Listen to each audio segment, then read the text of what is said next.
Hello, and welcome back to the Future of Mining podcast. I'm your host, John Varson, the coordinator of FEMP. Today we're celebrating wins, real, concrete progress across Europe in 2025.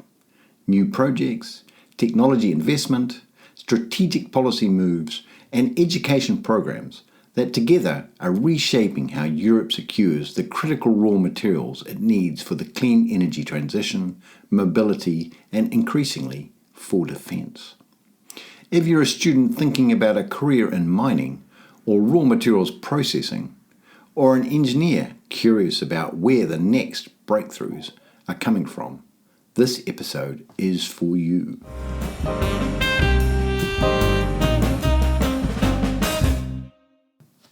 2025 has been a turning point for the industry. Europe moved from planning to action on critical raw material supply. The Commission has published a first ever list of 47 strategic projects across extraction, processing and recycling, a tangible pipeline of work that should help shorten permitting timeframes and help channel finance to projects seen as essential for the energy transition. The list of projects covers the supply of critical raw materials like lithium, copper, rare earths, graphite, and recycling hubs.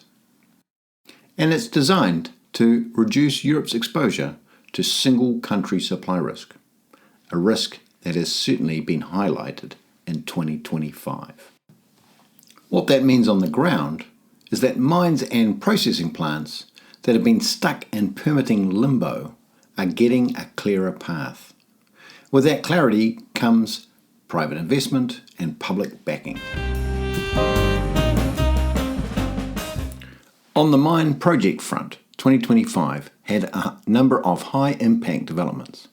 Let's have a look at a few of them. First up, there were lithium projects in Portugal and Germany, where exploration and project financing continued to accelerate. In Portugal, Savannah's Barosso lithium project reported expanding its reserves beyond its already reported 20.5 million tonnes of lithium oxide ore. They also retained their EU strategic project status.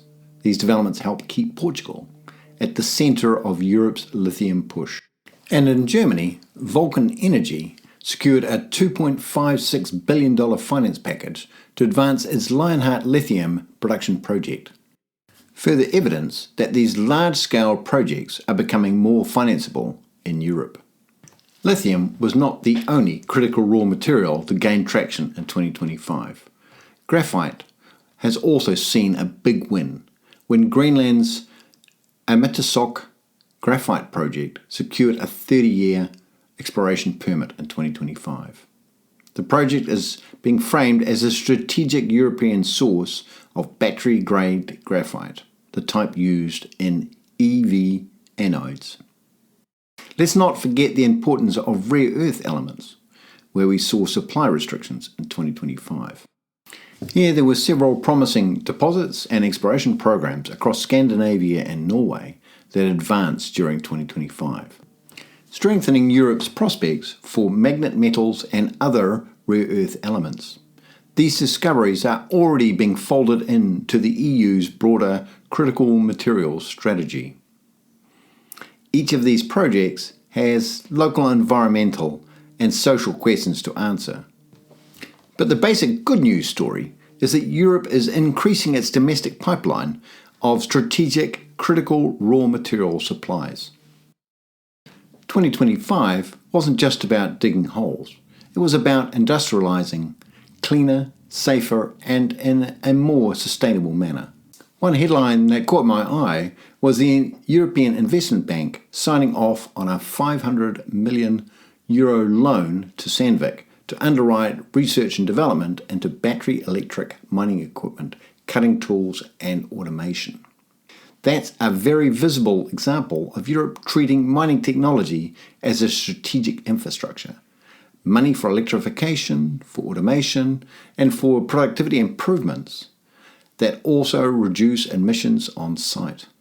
Beyond Sandvik, We saw multiple OEMs and suppliers pushing hard on electric fleets, digitalisation and tooling.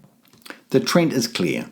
The next generation of mines will be run with a much lower carbon footprint and much higher automation levels, which will make the work safer, more efficient and sustainable, and of course be more attractive to the large workforce that will be needed as the industry expands. Moving now to look at how European policy has evolved in 2025. Policy documents and strategic plans are one thing, but in 2025 the European Commission moved forward to the implementation of the Critical Raw Materials Act, adopting action plans and mechanisms to channel market intelligence, financing and streamlining of permitting. In late 2025, the Commission also packaged a broader Resource EU action to accelerate resilience in supply chains and to establish new coordination mechanisms to steer investment and market intelligence. These moves are practical building blocks that help projects progress more quickly from permit to production. Turning to education, there's further good news. Europe has been investing in people this year too. EIT Raw Materials has launched the ERM Academy, a pan-European learning ecosystem with the explicit goal of upskilling tens of thousands across the raw materials value chain. Everything from vocational training to train-the-trainer programs. This initiative is a direct response to the growing skills gap as the mining industry modernizes. And it's a great entry point for students who want practical, industry-aligned training. If you're studying now and want to learn more, have a look at EIT's sponsored modules, their industry-driven internships, and multidisciplinary programs. The industry wants people who can work across chemistry, data science, automation, and environmental management. If you're looking to continue your study further, then the European Mining course is a great path forward. Their triple master's degree and strong alumni network can really help build your career in the industry. 2025 also brought progress in processing and recycling projects, not just extraction. A number of strategic projects selected by the European Commission included processing and recycling nodes, and the EU signalled continued support for scaling up of recycling of battery materials and critical components. That's going to be essential in meeting the 2030 targets, as the Critical Raw Materials Act depends not only on mines, but on processing and urban mining to meet its goals. Combined, these developments are about more than supply chains. They translate to sovereign resilience, creating new high-tech jobs in Europe and a cleaner industrial base. Mining in 2025 is increasingly about material stewardship, low-impact operations, closed-loop processing, and digital monitoring. And that helps change the public narrative too. Here are some quick wins from 2025 that you should remember. The EU has picked 47 strategic projects to speed up mining and processing. There is heavy investment in mine tech R&D. Large-scale financing of mining and processing is becoming more achievable, and long-term planning is starting to bear fruit. And there is a focus on education and upskilling the industry, which bodes well for the future of mining in Europe. So if you're considering a career in the mining or raw materials sector in 2026 and beyond, here are some practical tips for you. The industry is evolving. Mines are digitizing fast, which is creating new career opportunities and requiring new skills. Consider what will be needed for the future. Whether it's developing data analytics skills or learning how to exploit the power of AI, being able to extract value from an ever-increasing volume of data will be valuable. Automation and autonomy are playing an increasingly important role too, but they will need someone who understands the fundamentals of mining and understands the real-world limitations to guide them. Gaining a social license to operate is a critical factor today.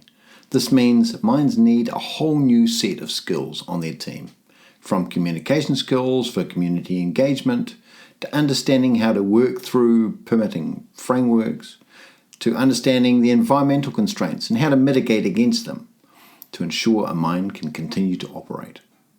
Technical or domain knowledge by itself might not be enough in the future. Programs like the European Mining Course, or EMC, are a great way to obtain these skills, giving you a broad foundational knowledge, and as it is strongly linked to industry through FEMP, it can help you build a strong network for the future.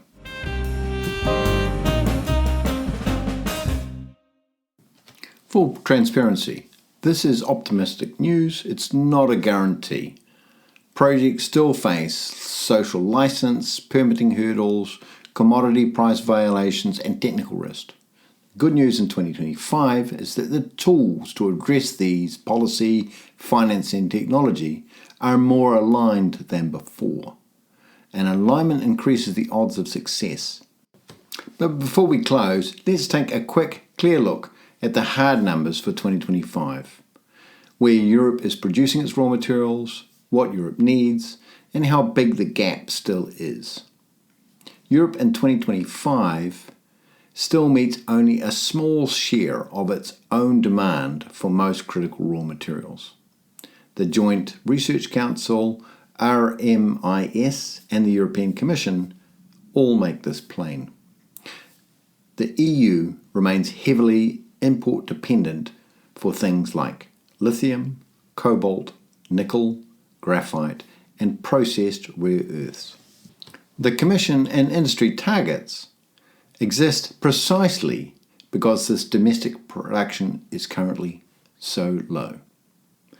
To reach the 2030 goal of at least 10% extraction, 40% processing, and 15% recycling, we have a long way to go. Let's use the battery-related demand as an example. The JRC estimates EU battery consumption will be in the order of 400 gigawatts in 2025. This demand is expected to increase fourfold over the next 5 years or so. And this is driven largely by e-mobility. That battery capacity translates to a very large raw materials need for lithium, graphite, nickel, and cobalt. The JRC flags that despite the planned projects, the EU still depends on imports for many of these critical raw materials for the foreseeable future. So how big is the supply gap? The exact ton-for-ton gaps vary by material and by which demand metric you use. However, the IEA, JRC, and RMIS analysts converge on the same conclusion.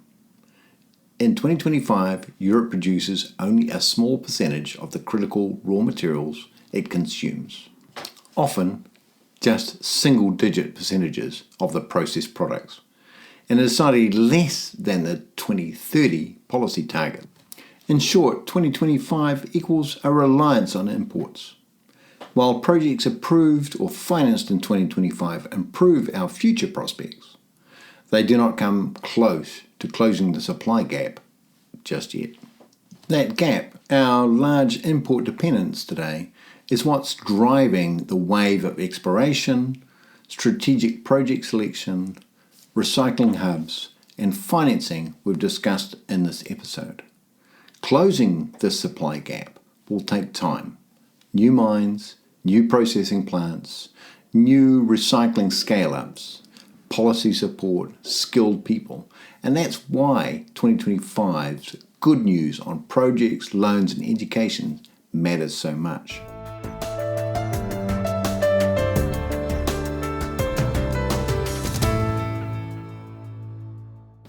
As we look towards 2026, I think we can expect to see a continuation of the great work done in 2025, with an acceleration in investment in Europe to strengthen the supply of critical raw materials and to ensure that we have the skills and resources for the future. That will mean more strategic projects being selected, more projects being financed by private and public funds, as well as an acceleration in the technology adoption within the industry to help bridge some of the labour and skills gaps, whether that's AI tools, automation, autonomous vehicles, or the continued drive to digitalisation, or, as I suspect, all of the above is yet unknown. So that's a wrap for the Future of Mining podcast for 2025. And thank you for joining. I hope you liked this episode, and if you did, please tell a friend, leave a review, and be sure to subscribe. If you're studying mining, material science, robotics, or environmental engineering, please drop me a note. I'd love to hear from you. I'm John Varson. See you next time. And until then, keep safe and keep looking towards the future.